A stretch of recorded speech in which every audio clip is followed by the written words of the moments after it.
Bonsoir, mon nom est Robert Beauregard, je suis doyen de la faculté de foresterie, de géographie et de géomatique de l'Université Laval. Ce soir, je vous entretiens de comment la foresterie est apparue dans les universités allemandes et françaises au 19e siècle comme un effort pour réhabiliter les forêts qui subissaient l'assaut de la déforestation due au développement industriel. Et comment, dans ce sens, la foresterie a été un précurseur des disciplines environnementales dans le monde académique et comment, plus tard, en cherchant à intégrer la protection, la conservation des forêts et l'utilisation des ressources renouvelables issues de la forêt, la foresterie est devenue également une incarnation de ce qu'on appelle aujourd'hui le développement durable. Et je traiterai de l'avenir du développement des sciences environnementales dans le monde universitaire d'aujourd'hui et de l'avenir de la foresterie et des sciences environnementales à l'Université Laval. Bonsoir. Ma présentation de ce soir s'intitule « La foresterie, une science de l'environnement, point d'interrogation ». Je vais essayer de traiter des questions de l'histoire, un peu de la science forestière, d'où originent les sciences forestières et comment elles contribuent à une compréhension et une pratique de développement durable dans la société. Cette présentation se situe dans la série des conférences de l'Institut EDS, l'Institut Environnement, Développement et Société, qui est le lieu de la multidisciplinarité des gens qui s'intéressent au développement durable et à l'environnement à l'Université Laval. Je salue d'ailleurs le directeur de l'Institut EDS, François, qui est dans la salle. Merci au Musée de la Civilisation de nous recevoir dans ses murs, qui sont également partenaires. Cette série de conférences se situe dans le contexte de l'Année internationale des forêts 2011, qui a été décrétée par les Nations unies, par le Forum sur les forêts des Nations unies. Je voudrais dire un petit mot, un petit merci à l'Ordre des ingénieurs forestiers, dont le président est dans la salle également, parce qu'il devait avoir une consultation ce soir. L'Ordre est en réflexion sur son identité, son avenir et un paquet de questions importantes. Il devait avoir une consultation ce soir et je pensais que la conférence que je présentais ce soir pouvait avoir un certain rapport avec la réflexion de l'Ordre. Et quand j'ai demandé à l'Ordre s'il était sage qu'on soit en conflit, l'Ordre a gentiment accepté de déplacer de quelques jours sa consultation. Donc, merci d'avoir fait cela. Je vais commencer dans un voyage forestier. Il y a un auteur américain qui s'appelle John Perlin qui a écrit une histoire du développement et de la civilisation du point de vue de la relation que les sociétés ont avec la forêt. Et ce qu'il dit en peu de mots, c'est que l'histoire des civilisations humaines, c'est un peu l'histoire de la déforestation. C'est sa thèse. Il rapporte qu'à l'origine de l'agriculture, dans le croissant fertile, il y a environ 10 000 ans, les vallées du Tigre et de l'Euphrate étaient des grandes forêts de cèdres et de pins. Et quand les humains ont développé l'agriculture, ils ont défriché. Et l'histoire du développement de la civilisation humaine, c'est un peu l'histoire du défrichement pour constituer des terres agricoles et plus tard des villes. C'est la civilisation, c'est le développement des villes et c'est le développement des cultures agricoles. Et autant la ville que l'agriculture se pratiquent au détriment de terres forestières. On a besoin de terres qui sont fertiles. Et donc, les forêts sont des terres fertiles. Et donc, ça a été un peu inévitable que quand l'agriculture s'est développée, on a dû faire de la déforestation. Donc, à l'origine, c'était des territoires assez restreints, il y a 10 000 ans. Mais avec les années, à mesure que ça avançait, on a augmenté de plus en plus les superficies de cette déforestation. Et donc, dans le croissant fertile, aujourd'hui, le Moyen-Orient, dans notre esprit, c'est une zone aride et désertique, mais avant le développement des civilisations humaines, c'était des terres qui étaient beaucoup plus couvertes de forêts. À l'époque de la Grèce antique également, ça a été rapporté que dans les guerres du Péloponnèse et toutes les batailles qui ont constitué les différents empires, les cités grecques, on devait construire des grands bateaux. Et également, on a agrandi les terres agricoles dans tout le Péloponnèse. Et là aussi, on avait des territoires qui étaient largement forestiers, recouverts de forêts, de pins. Et on a graduellement développé le paysage de la Grèce contemporaine qu'on reconnaît ici. Donc, dans toute la zone de la Grèce antique, on a eu une grande période de déforestation assez intense. Dans l'Empire romain également, on a évidemment agrandi les terres agricoles, on a établi des grandes villes, Rome était une très grande ville, et on a bâti encore une fois des bateaux qui nécessitaient de grandes quantités de bois. Et surtout, dans le mode de vie romain, on avait les thermes, les bains chauds, et ces bains-là nécessitaient de grandes quantités de bois pour chauffer l'eau dans les bains. C'était des bains chauds, mais ce n'était pas naturellement chaud. Et donc, on devait alimenter ça de grandes quantités de bois. Et dans l'Empire romain, c'est bien documenté qu'il y a eu une déforestation graduelle de la péninsule italienne, puis par la suite, avec les guerres puniques et l'étendue de l'Empire romain, c'est tout le pourtour de la Méditerranée qui graduellement a été déforesté. Là, on avait aussi des grandes forêts, sur tout le pourtour de la Méditerranée. Du côté africain, des grandes forêts de chênes, et du côté européen, des grandes forêts de pins, mais des grands territoires forestiers qui, aujourd'hui, quand on pense à la Méditerranée, on ne pense pas à de grandes forêts. On pense à des territoires agricoles et des zones urbanisées et un paysage bucolique dont on a un exemple ici en Italie contemporaine. Et donc, effectivement, le résultat de la civilisation, ça a été la déforestation dans cette zone. Graduellement, s'est implantée dans l'esprit des gens l'idée que les barbares, c'était les gens qui vivaient dans la forêt. Pour les Romains, quand ils parlaient des barbares, ils parlaient des peuples goths, des peuples allemands qui, effectivement, vivaient dans la forêt. Alors que les Romains pratiquaient l'agriculture, vivaient dans les grandes villes, les barbares, les Goths, vivaient essentiellement dans un mode de vie beaucoup plus proche de la forêt et de la nature. Donc, du point de vue des civilisés, qui étaient les Romains, qui avaient bâti une civilisation, de grandes villes, un grand empire, les barbares, c'était ceux qui vivaient dans la forêt. Donc, on voit cette dichotomie entre la civilisation et la nature. Donc, la nature, c'est le lieu de la non-civilisation. Et pour que la civilisation se développe et grandisse, il faut faire repousser les forêts. Essentiellement, détruire les forêts. On a toute une iconographie qui accompagne ça, le petit chaperon rouge, le petit pousset. Le lieu de tous les dangers et de tous les péchés, c'est toujours la forêt. On retrouve ça aussi dans l'iconographie et la culture québécoise, avec Maria Chapdelaine, avec tous les romans. La forêt, c'est le lieu du péché, c'est le lieu...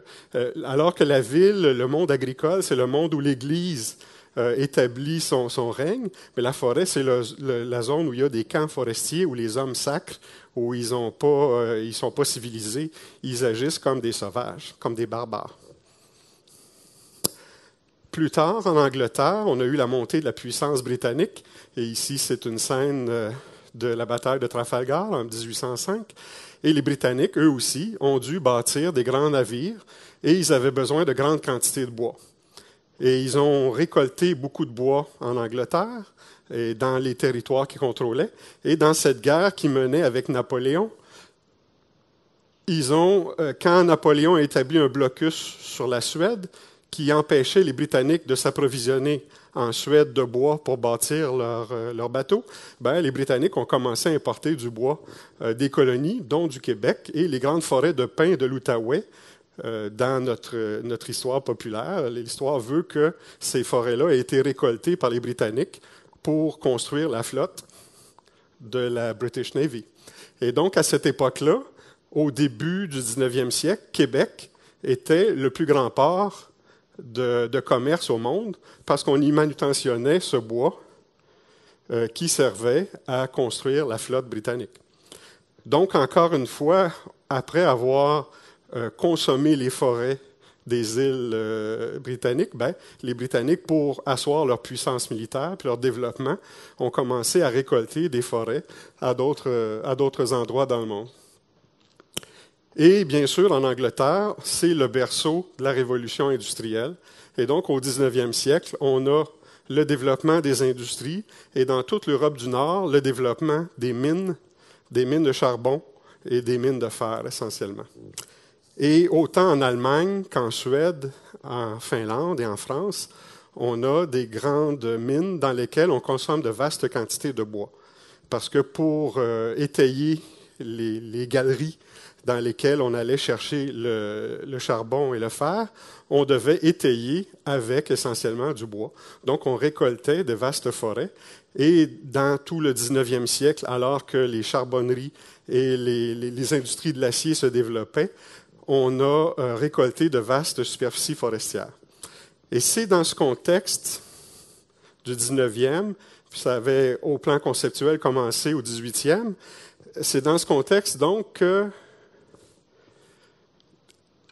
des gens ont commencé à réfléchir, si on poursuit cette démarche de civilisation, puis de croissance des aires de culture, puis des aires urbanisées, toujours au détriment des forêts, à un moment donné, on a un problème d'approvisionnement en ressources forestières, puis on a un problème que la forêt, ça a beau être le lieu de tous les péchés et de tous les problèmes, peut-être que la forêt a une certaine importance et une certaine nécessité. Peut-être qu'il y a un intérêt et une nécessité de protéger les forêts.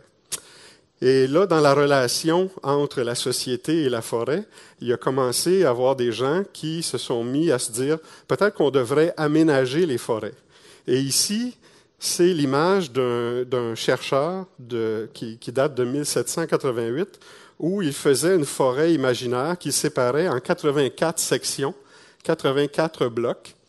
Et il imaginait que si cette forêt-là prenait 84 ans à se reproduire, c'est-à-dire à croître et à vivre un cycle complet, une révolution forestière, si à chaque année on récoltait une de ces unités, qu'on faisait ça pendant 84 ans, par le temps qu'on fasse le tour, quand on arriverait à la dernière parcelle, on pourrait revenir à la première puisqu'elle aurait eu le temps de repousser et que donc on aurait des forêts à perpétuité. À la fois, on pourrait utiliser la ressource forestière, le bois qu'il y avait dessus, mais en la remettant en production, qu'à perpétuité, on pourrait produire du bois et garder une forêt avec ses fonctions principales. Et donc, ça date de 1788. Et en 1825, à peu près, autant en Allemagne qu'en France, c'est à cette époque qu'apparaissent les premières écoles forestières européennes de niveau universitaire. Ces premières écoles vont servir d'inspiration plus tard en Amérique du Nord, au tournant du 20e siècle, pour la création également d'écoles forestières. Mais ces écoles étaient basées sur un certain nombre de principes, mais notamment celui de ce qu'on appelait la normalisation des forêts. C'est cette idée que si on prend une grande forêt et qu'on l'éduque, on la dresse dans ses compartiments et qu'on vient récolter seulement la proportion de la croissance à chaque année, que si on fait ça sur un temps suffisamment long, à long terme, on va procéder à ce qu'on appelait la normalisation de la forêt et on va pouvoir à perpétuité revenir sur des territoires et récolter seulement l'usufruit de la croissance des forêts. Et cette idée de normalisation des forêts, de la compartimentation en suffisamment de parcelles pour pouvoir n'en récolter qu'une partie qui correspond à la croissance, c'est ce qui permettait de calculer ce qu'on appelait la possibilité annuelle de coupe, c'est-à-dire la superficie des territoires qu'on pouvait couper à chaque année ou le volume de bois qu'on pouvait récolter à chaque année sans entamer le capital qui était la forêt dans son intégrité.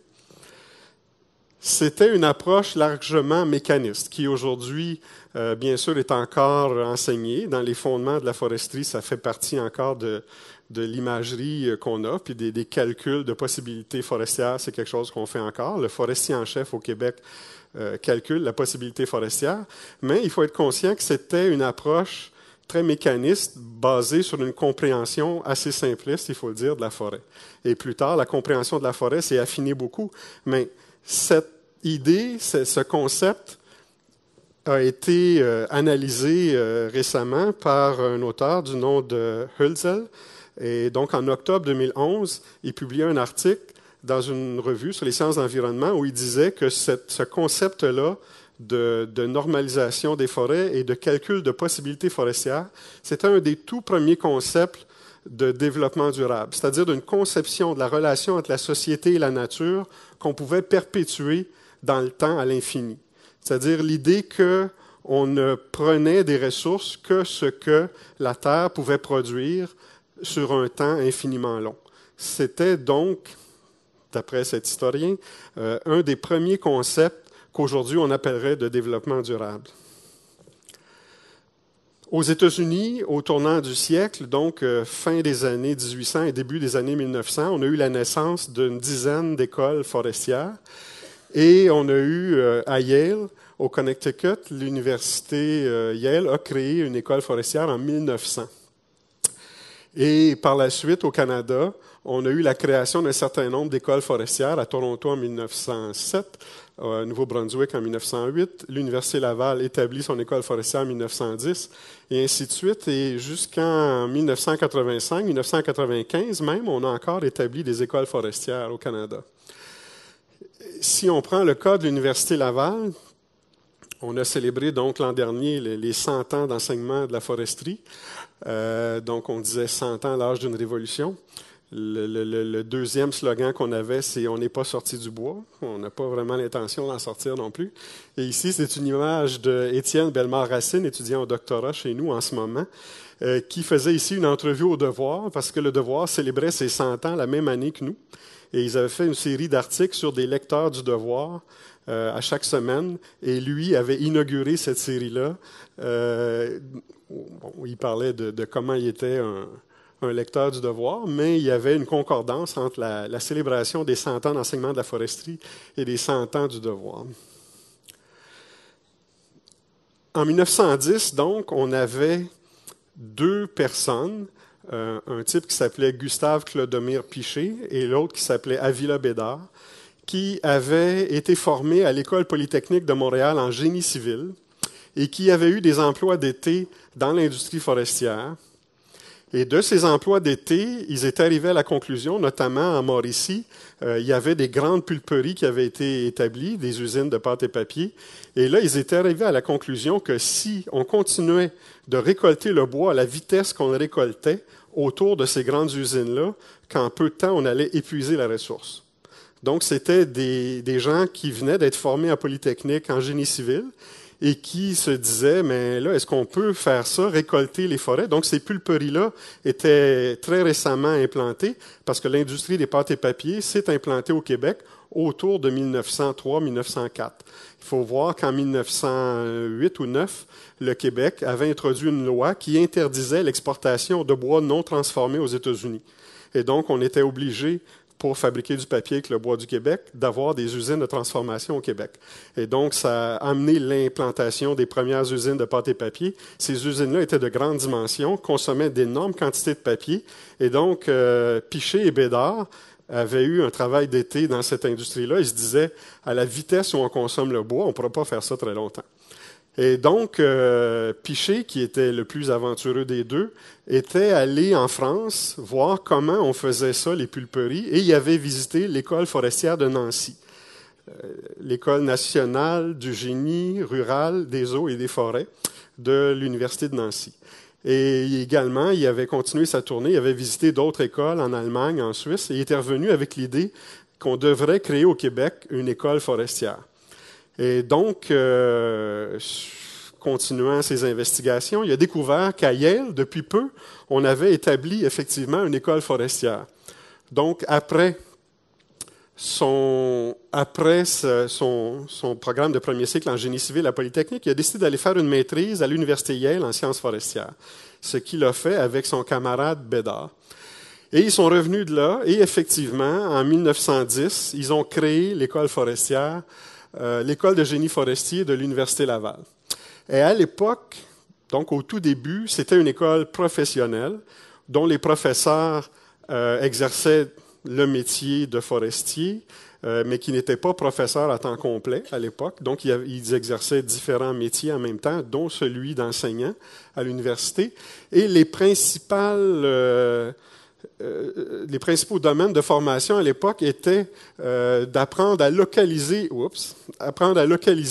les lieux de récolte et à planifier la récolte et en faire le rapport. Donc, à l'époque, on avait des grandes usines qui consommaient des grandes quantités de bois, qui récoltaient des grandes forêts, mais il n'y avait aucun rapport qui était fait à savoir combien de bois avait été récolté, à quel endroit, de quelles espèces. On n'avait aucune idée.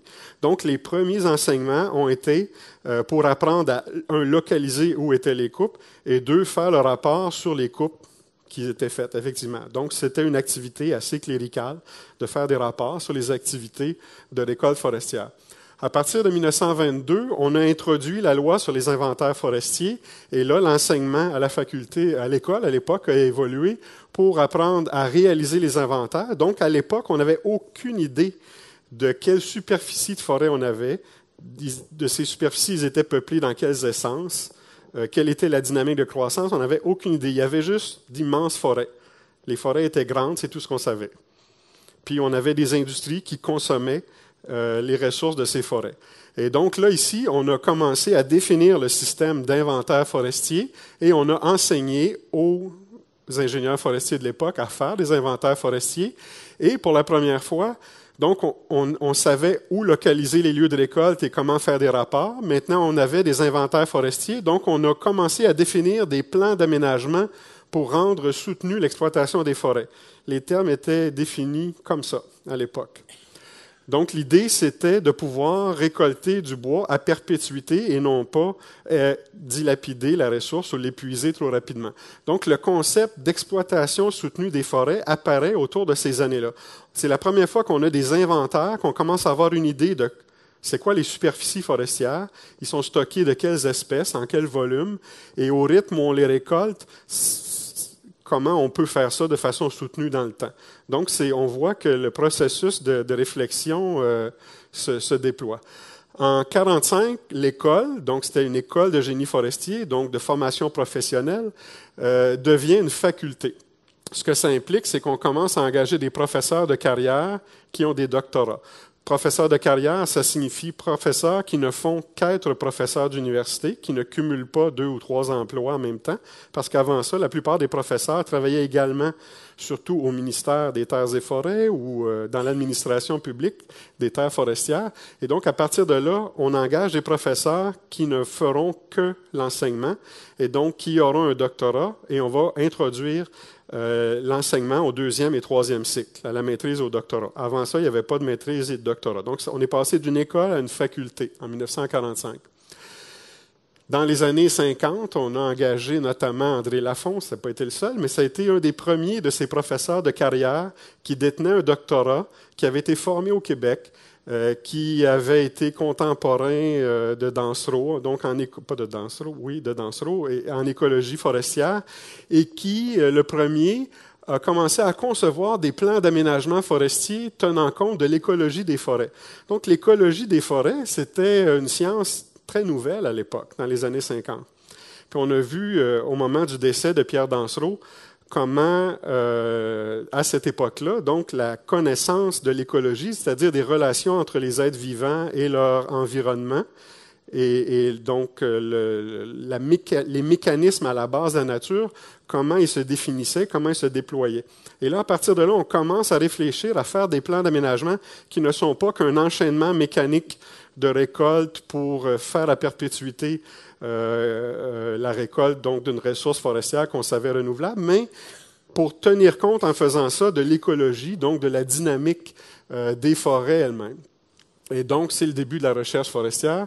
Et là, je saute, puis je ne veux pas faire une histoire exhaustive de la faculté, mais il y a un bouquin intéressant qui a été publié il y a 2 ans qui retrace cette histoire. Mais dans les années 70, on a eu le développement de la coopération internationale qui s'est déployée surtout dans la région du bassin du Congo et qui se poursuit aujourd'hui depuis 40 ans. Donc, de coopération internationale pour former des aménagistes, des ressources naturelles et de la forêt, de l'environnement forestier dans la région du bassin du Congo. En 1983, suite à de longues discussions et réflexions, on a scindé le programme unique antérieurement de génie forestier en 3 programmes, les programmes d'aménagement des ressources forestières, d'opération forestière et de sciences du bois. Il faut voir que depuis 1910 jusqu'à environ 1968, 69, même 70, la plupart des gradués de la faculté se trouvaient un emploi dans l'administration publique. Très, très peu travaillaient dans l'industrie forestière.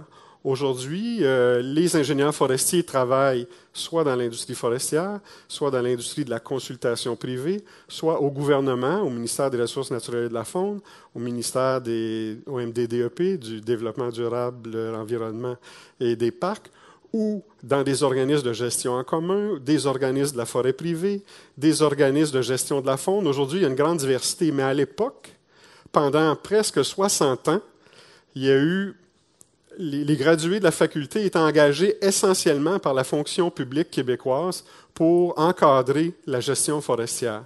L'industrie forestière de l'époque, qui était largement dominée par du capital anglais, britannique ou canadien-anglais ou américain, engageait soit des ingénieurs civils surtout, et parfois des ingénieurs forestiers, mais plutôt de Toronto ou du Nouveau-Brunswick.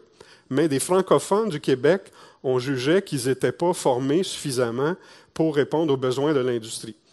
Donc, ce qu'on peut dire, c'est que pendant plus de 60 ans, cette discipline-là formait des cadres du gouvernement pour essayer d'encadrer la gestion forestière en réponse à l'intérêt public, de façon à assurer le bien public. Et dans les années 60-70, la réflexion qui se déployait voulait que c'était bien d'assurer la bonne gestion, la bonne intendance des forêts, mais si on voulait avoir les moyens de déployer de la sylviculture, des travaux en forêt plus intensifs, il faudrait arriver à mobiliser l'industrie forestière.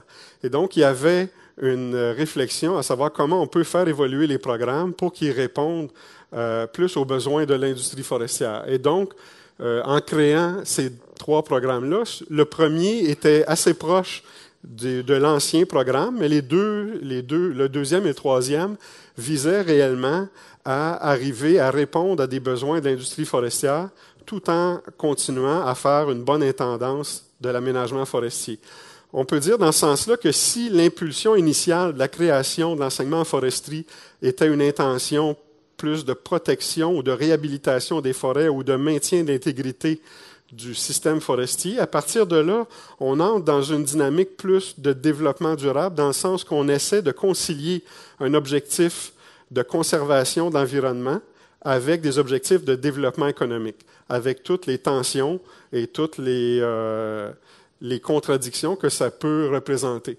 Mais donc, à ce moment-là, on peut dire on passe d'une période plus de conservation à une période plus de conciliation de la diversité des besoins de la société, incluant les besoins économiques, mais en tentant de respecter l'intégrité de la nature de la forêt. Dans les années 90, ces 3 mêmes programmes vont évoluer pour devenir les programmes en aménagement et environnement forestier, où là, on va, dans le premier programme, ramener une préoccupation de façon plus centrale de conservation de l'environnement dans la fonction d'aménagement forestier. Et dans les 2 autres baccalauréats, on va les transformer en baccalauréat coopératif, c'est-à-dire qu'on va obliger les étudiants formés dans ces programmes à faire au moins 4 stages dans l'industrie. Donc, cette idée de rapprochement avec l'industrie d'une part et d'aménagement forestier en respect de l'intégrité de la nature était on tentait d'y répondre de façon encore plus pertinente. Aujourd'hui, la foresterie a évolué beaucoup. On parle d'aménagement intégré des ressources forestières, donc de voir comment dans l'aménagement forestier, on peut simultanément non seulement produire du bois, un tas de bois, mais aussi des activités récréotouristiques, des activités, donc récréotouristiques, ça implique le paysage, la gestion du paysage, l'intégrité des paysages et la capacité d'avoir des activités de récréation en forêt, également des activités de chasse et de pêche, et toute une série d'autres activités qui cohabitent avec aussi des fonctions de conservation. On a créé un réseau d'aires protégées au Québec. En tout cas, il y a eu un développement important de ce côté-là dans les dernières années. Et donc, on s'est intéressé, puis le professeur Maldag était vraiment celui qui amenait cette idée d'aménagement intégré chez nous, donc de considérer simultanément dans la même forêt une diversité de ressources et de fonctions de la forêt. Donc, les ressources dit réponse à des besoins de la société, mais fonction de la forêt dit aussi respect de l'intégrité de la nature, des fonctions principales écologiques de la forêt. Et donc, l'idée d'aménagement intégré graduellement s'est implantée dans notre enseignement. Plus récemment, l'idée d'aménagement écosystémique. L'idée d'aménagement écosystémique vise dans nos actions d'aménagement de la forêt, plutôt que d'amener une méthode mécanique où on récolte un 84e de la forêt à chaque année en espérant qu'au bout de 84 ans, on va revenir dans une forêt naturelle vierge, bien, on essaie de comprendre la dynamique de régénération naturelle de la forêt, puis on essaie que dans nos interventions, on maintienne une structure de classe d'âge de la forêt qui est le plus proche possible des structures naturelles de la forêt et des modes d'intervention et de récolte qui vont mimer le plus proche possible les modes naturels de régénération de la forêt, qui peuvent être des épidémies d'insectes, des grands incendies forestiers, des chablis, de la chute par le vent. Et donc, on essaie de comprendre quels sont les mécanismes de reproduction naturelle de la forêt et par nos actions d'aménagement, reproduire ces mécanismes-là que la nature met en jeu, en autant qu'on peut les comprendre. Et on a aussi amené l'idée de la contribution de l'aménagement forestier et des produits forestiers à la lutte au changement climatique. Dans les dernières années, je vais en parler plus tôt, on a compris que la forêt et les produits forestiers peuvent jouer un rôle important dans la question du climat. Et on est entré, donc, dans le paradigme de l'aménagement durable des forêts dans une perspective explicite de développement durable. J'ai dit que cette idée de rendement soutenu dans l'aménagement forestier était un précurseur avant que le concept soit défini de développement durable, mais aujourd'hui, on essaie de se situer dans une perspective de développement durable beaucoup plus explicite, ce qui implique un certain nombre d'actions sur lesquelles je vais revenir tantôt. Dans les 100 ans d'histoire qu'on a eus, nos effectifs ont suivi cette courbe ici. Et on voit que pendant très longtemps, nos effectifs, donc ici, c'est le nombre de diplômés par décennie sur les 100 ans de l'histoire. On voit que pendant très longtemps, nos effectifs étaient faibles. On avait des classes de 10 étudiants à peu près par année, 10 à 15 étudiants. Et dans les années 60 et 70, on a eu une augmentation très importante de nos effectifs avec une chute dans les années fin 80, 90 et 2000. Ça, ce sont des données par décennie. Donc, ça ne donne pas une idée année par année, mais enfin, ça donne une idée de la tendance. Voyons.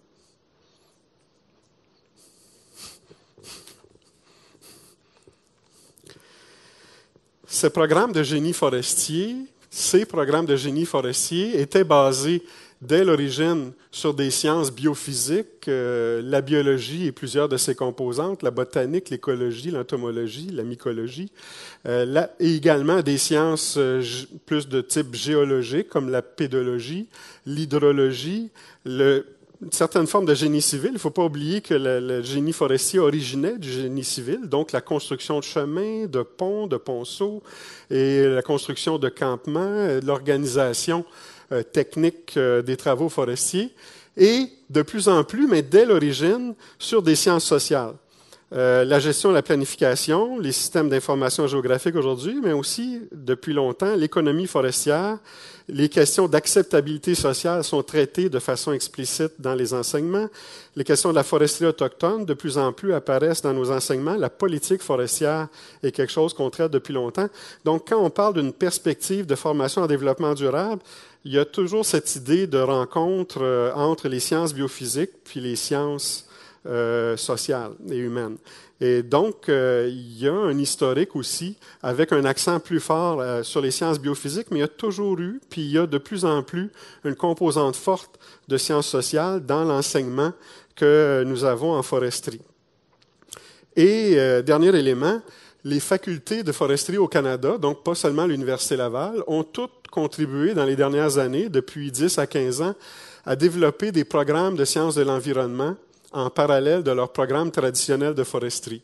Ces programmes présentent quelques points communs avec leurs programmes traditionnels, puis des points différents, mais la foresterie surtout avec le temps, a tendu à devenir sectoriel, c'est-à-dire d'établir une relation avec un secteur industriel et une thématique environnementale qui est la question de l'environnement forestier.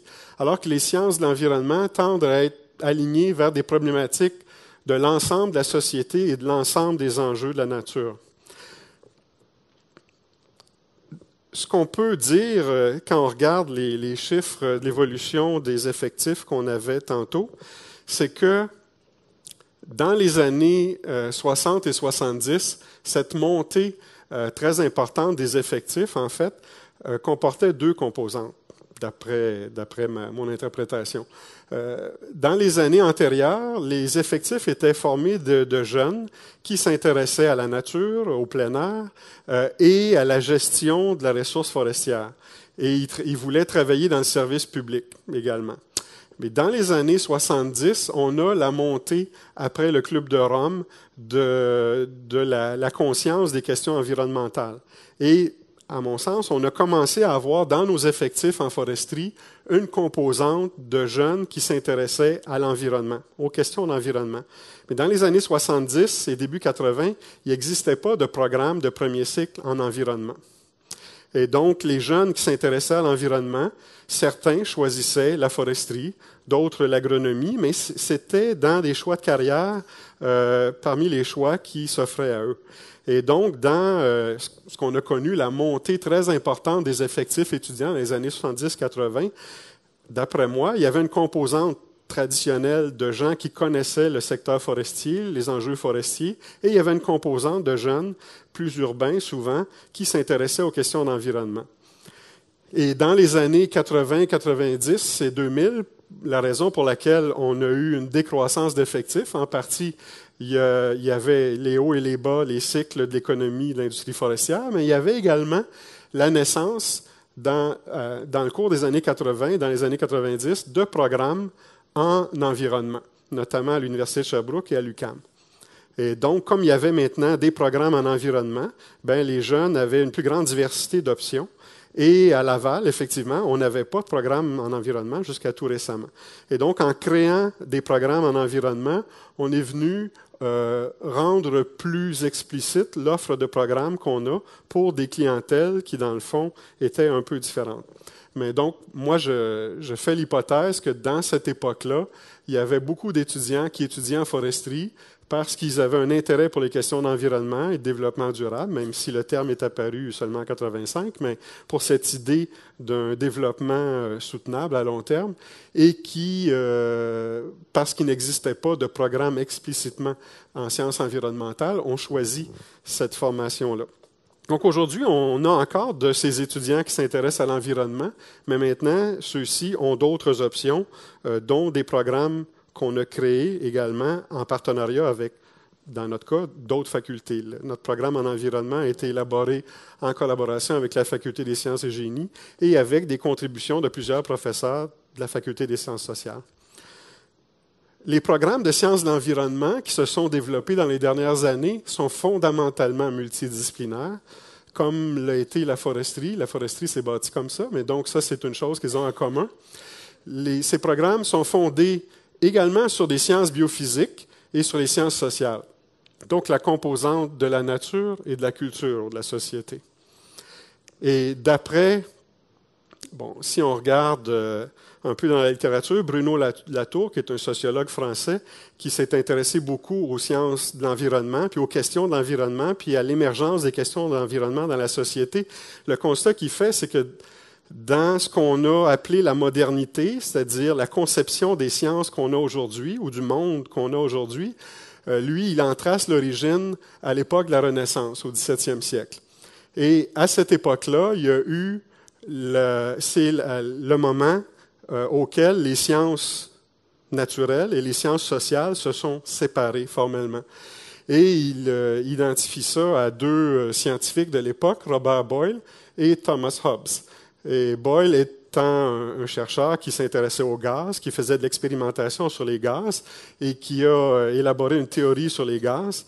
Et il a été à l'origine de ce qu'on appelle aujourd'hui la révolution scientifique, qui est fondée sur l'empirisme puis la logique hypothético-déductive. On fait des hypothèses, on fait une expérience au laboratoire, on prouve l'hypothèse et on en tire une conclusion. Donc, les sciences naturelles sont basées sur ce paradigme très fort. Et les sciences sociales, elles, dans les travaux de Hobbes, lui, s'intéressaient au fonctionnement de la société, au rôle de l'État et à la nature de ce qu'est un bon gouvernement. Donc, le Léviathan, c'est l'État, son rôle dans la société, etc. On était au début de la structuration de l'État. Et ce qu'il faut savoir, puisque la tour raconte, c'est que Boyle et Hobbes se connaissaient. Tous les deux, avant d'être un spécialiste des sciences naturelles et des sciences sociales, étaient des théologiens. Tous les deux, donc, étaient d'abord et avant tout théologiens. Tous les deux avaient une théorie de la société et une théorie de la nature. Donc, à l'origine, ils étaient très, très proches. Aujourd'hui, on les voit très éloignés, très contrastés. On les voit, un comme ayant un peu fondé la tradition des sciences biophysiques et l'autre ayant un peu fondé la tradition des sciences sociales, qu'aujourd'hui, on voit comme deux univers bien séparés. Mais en fait, à l'époque, ils étaient très proches. Dans la société de laquelle ils originaient, ils étaient d'abord théologiens, donc croyants. Aujourd'hui, on sépare la croyance et la science. Et donc, ils étaient des croyants, des théologiens. Ils avaient une théorie sociale et une théorie naturelle. Et c'est par la suite que se sont développées, dans ce qu'on a appelé la modernité, ces traditions scientifiques qui ont été de plus en plus séparées. Ce qu'on ramène aujourd'hui dans toutes ces questions d'environnement, c'est qu'une question d'environnement, c'est pas un problème qu'il y a dans la nature de façon absolue. Puis c'est pas un problème de société pure. C'est un problème d'un enjeu d'une société qui interagit avec la nature. Pour avoir un problème environnemental, il faut avoir la rencontre d'une société et d'un élément de la nature qui cause problème, puis souvent qui va générer des conflits.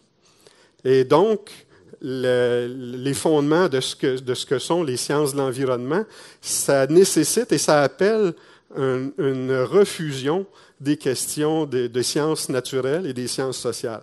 Il faut ramener ces traditions et ces disciplines dans des lieux communs où ils vont pouvoir traiter les questions d'environnement.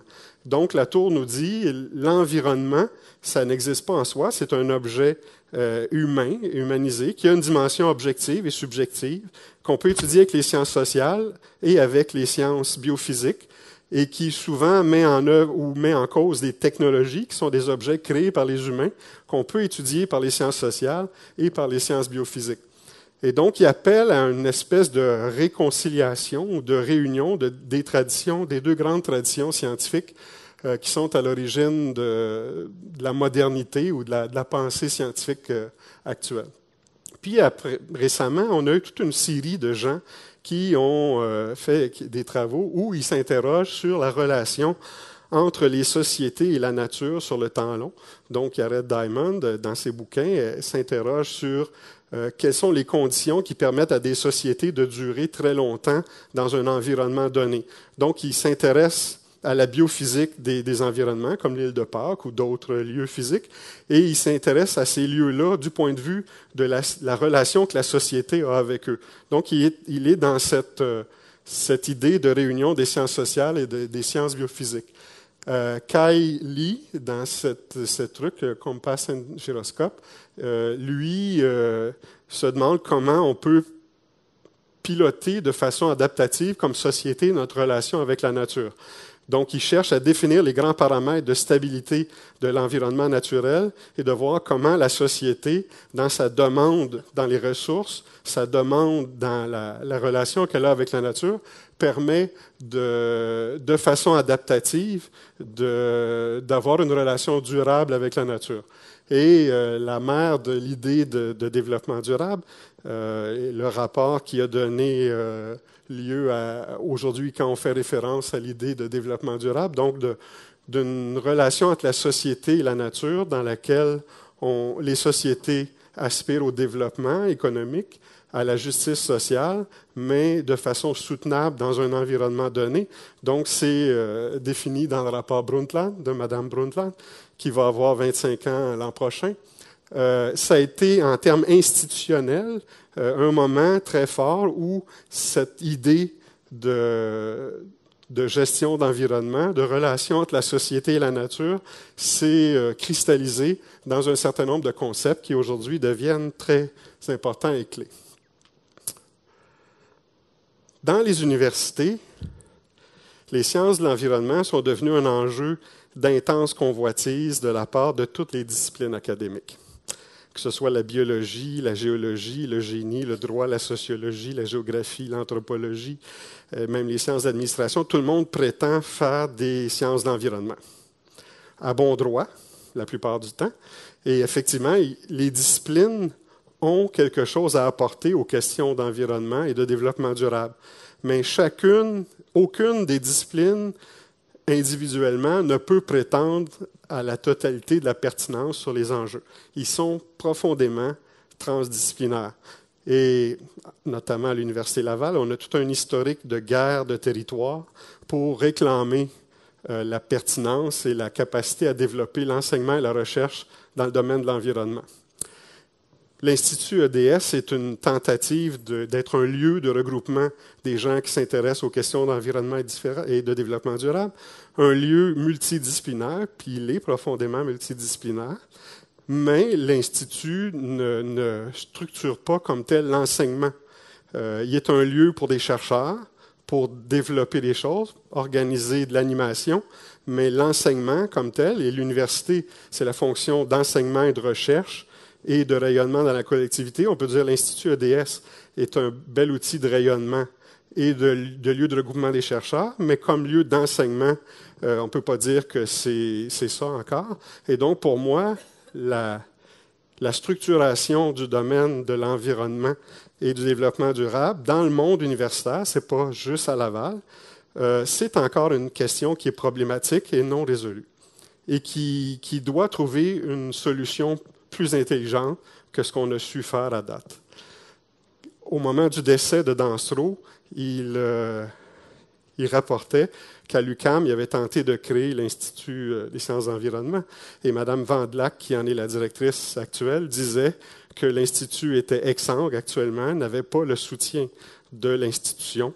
Ce n'est pas une critique à l'UQAM, c'est commun à toutes les universités. Les universités sont organisées en disciplines et en facultés et qui fonctionnent comme des silos. Et c'est très difficile de les mobiliser dans la multidisciplinarité. C'est assez facile en recherche, c'est très compliqué en enseignement, pour toutes sortes de raisons, mais des raisons d'allocation des ressources essentiellement.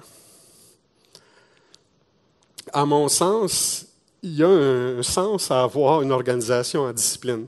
Et pour moi, je suis heureux qu'on ait des disciplines fortes, qu'on ait des gens en droit qui étudient le droit, qui peuvent faire évoluer le droit, qui sont des spécialistes du droit. La même chose en biologie, la même chose en géologie, en génie civil, en anthropologie, en sciences sociales. Mais il faut qu'on arrive, à travers ces disciplines, à structurer l'enseignement et la recherche dans des thèmes qui sont de nature transdisciplinaire, comme les questions d'environnement, de développement durable. La question d'aménagement du territoire en est une autre. Puis on pourrait dire les relations internationales en seraient une autre. Il y en a un paquet. La plupart des enjeux contemporains auxquels fait face le monde sont de nature profondément transdisciplinaire. Et l'université n'est pas structurée pour organiser l'enseignement de façon transdisciplinaire. Il est organisé pour faire ça en silo, en discipline. C'est un grand enjeu de l'université. Dans le monde forestier, à mon sens, puis il peut y avoir de la controverse là-dessus, puis c'est dans l'ordre des choses, mais je pense qu'il y a de plus en plus de support à l'idée que l'industrie forestière peut et doit former un partenariat avec la mouvance environnementale et peut jouer un rôle clé dans la promotion d'un véritable développement durable. Ce n'est pas comme ça qu'on est habitué de percevoir l'industrie forestière depuis 1990, notamment avec le film L'Aurore boréale. On est plutôt habitué de percevoir l'industrie forestière comme faisant partie des problèmes. Mais, à mon sens, de plus en plus, il y a un bon argument pour dire que l'industrie forestière fait partie des solutions environnementales plus que des problèmes. Ça ne veut pas dire qu'elle se comporte de façon parfaite et sans tâche, mais elle fait plus partie des solutions, à mon sens, que des problèmes. Puis je vais essayer d'argumenter ceci un peu plus. Si je peux faire fonctionner cette bête. Depuis 250 ans, c'est ça, ou 150 ans, 150 ans, parmi les sources d'émissions de gaz à effet de serre, on a eu, entre autres, la déforestation. La déforestation est un phénomène qu'on trouvait dans les pays développés, les pays riches, jusqu'en 1970. À partir de 1970, d'après la FAO, il n'y a plus comme tel de déforestation à l'échelle macro dans les pays développés. Il y a même plusieurs pays qui ont commencé à avoir des mouvements d'afforestation en Europe et en Chine notamment. Et dans les pays tropicaux, là, on a depuis la moitié du 19e siècle et de plus en plus à travers le 20e siècle, un problème de déforestation. On va voir tantôt dans quelle région. En parallèle à la déforestation, qui est une des causes des émissions principales de gaz à effet de serre, la première cause et de loin des émissions de gaz à effet de serre, c'est le fait de brûler des combustibles fossiles. Et ça, c'est un problème qui s'est amplifié de façon très grave à partir des années 50, 1950. Et aujourd'hui, on peut dire qu'on est une société qui est vraiment dopée au pétrole. Certains disent que le pétrole est une drogue dure. Et la société industrielle telle qu'elle s'est construite, c'est basée sur une dépendance au pétrole. Et là, aujourd'hui, on découvre que le fait de brûler du pétrole et les autres combustibles fossiles, c'est la principale cause du débalancement du climat. Ça ici, c'est l'effet miroir, l'effet dans l'atmosphère et sur la Terre de ces émissions en excès de gaz à effet de serre. On voit que dans l'atmosphère, on a eu une augmentation graduelle de la teneur en CO2 atmosphérique. Les océans ont fixé de plus en plus de carbone. Ils ne fixent plus de carbone aujourd'hui qu'ils n'en fixaient il y a 150 ans. Il y a une réaction de l'océan, en partie thermique, chimique, et en partie à l'augmentation de la biomasse dans les océans, qui fait qu'on fixe plus de carbone. Et sur la Terre, on a la fixation de carbone, les puits de carbone sur la biomasse, principalement forestière. Et là aussi, on voit que le taux de fixation du carbone dans la forêt a cru graduellement et que dans les dernières années, il a atteint des quantités importantes. Mais il reste que la somme de ce qui est fixé dans les océans et dans les forêts est insuffisant et on a une accumulation de CO2 dans l'atmosphère qui est à l'origine des changements climatiques. Le GIEC, en 2007, nous disait « Les écosystèmes forestiers fixent du carbone par la photosynthèse et par la respiration et la décomposition des arbres en fin de vie. Les arbres ne vivent pas éternellement. Quand un arbre meurt, il est décomposé en grande partie et le carbone est retourné dans l'atmosphère. Ceci fonctionne en circuit relativement fermé, relativement dans le sens que la fixation de carbone est un peu plus grande que l'émission de carbone et l'excès de fixation s'accumule dans les sols forestiers. Donc, la forêt, à long terme, est un léger puits de carbone. Si on met un condom dessus, on la protège, on ne fait rien, la forêt fixe du carbone, émet du carbone, a une légère accumulation dans les sols. Quand on a de la déforestation, ce qu'on fait, c'est qu'on brise la partie, la composante qui fixe du carbone. Et on ne laisse active que la partie qui émet du carbone. Et c'est pour ça que la déforestation est une des causes des émissions de gaz à effet de serre. Si on regarde la carte de la FAO de la déforestation, on voit que, effectivement, dans le bassin de l'Amazone, dans le bassin du Congo et dans le sud-est asiatique, ce sont les zones principalement où on a de la déforestation aujourd'hui, alors qu'en Chine, dans certains pays méditerranéens et ici et là ailleurs dans le monde, on a de l'afforestation, puis dans le reste du monde, un équilibre entre les deux. Juste pour définir ce qu'est la déforestation, ceci n'est pas de la déforestation. C'est une coupe à blanc qui n'est pas jolie, qui est laide, ça je vous l'accorde. Mais si on regarde ici, on a un peuplement mature de pin gris. Et ici, on a un peuplement de 14 ans de pin gris. Donc, ici, on a une récolte totale du peuplement. Et on voit à côté qu'on a eu la même récolte il y a 14 ans. On a remis en production et la forêt est en croissance.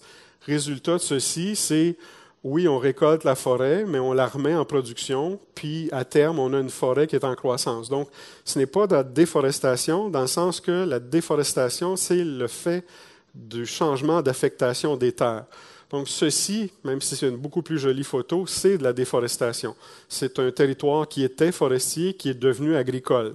On l'a dit au début, la culture, c'était une des premières causes de déforestation. Donc, ça, c'est de la déforestation. Changement d'affectation des terres, de forêt à agriculture. Donc, en conclusion, l'enseignement de la foresterie a tenté dans le passé, il tente encore aujourd'hui, je pense, d'apporter des réponses pertinentes à des questions environnementales et sociales pressantes. En ce sens, on peut dire que c'est une science du développement durable, une science de l'environnement.